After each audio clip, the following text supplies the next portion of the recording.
community, the NATO countries, they have offered Pakistan a high level of aid for, be it natural catastrophes or development aid or military assistance from the United States primarily.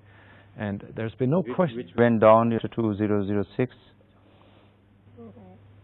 And then, there was a Kerry-Lugar-Berman bill. They promised 7.5 billion to Pakistan because Pakistan was a frontline state, and then what happened to that? Then they stopped CSF, Coalition Support Fund, and then they kept on playing the games and whatever because they lost their interest. I don't know why they did. This is not Christmas, okay?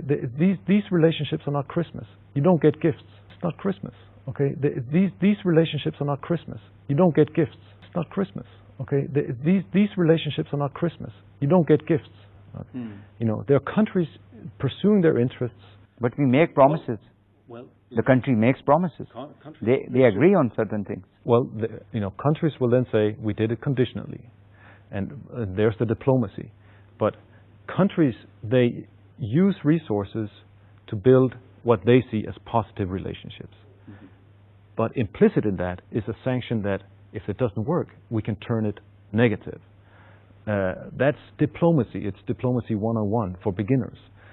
But I think if you look at it over the decades, there's been a high level of assistance to Pakistan. But I think there's also been...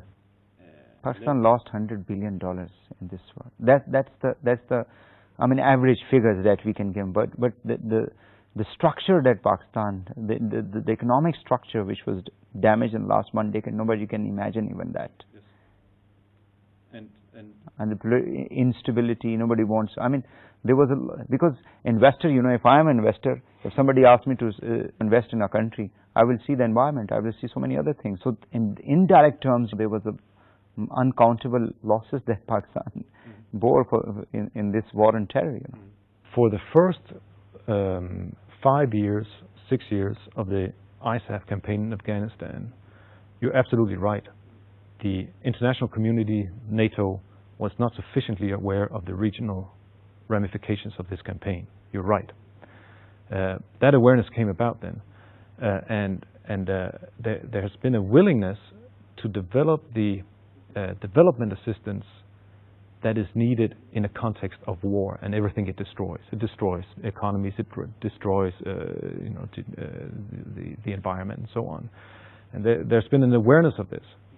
What has arrested the process, quite frankly, is a skepticism among the allies that the support they can hand to Pakistan will be used for durable reforms within the Pakistani economy and society. Whether that is true or not, up to you to judge, but that is just now the prevailing perception in these countries. And you might say if 2014 is an occasion to restart the regional relationships, it's also an occasion for Pakistan and the international community to restart their dialogue in a post-ISAF, post-conflict, post-terror environment. And I would certainly welcome that.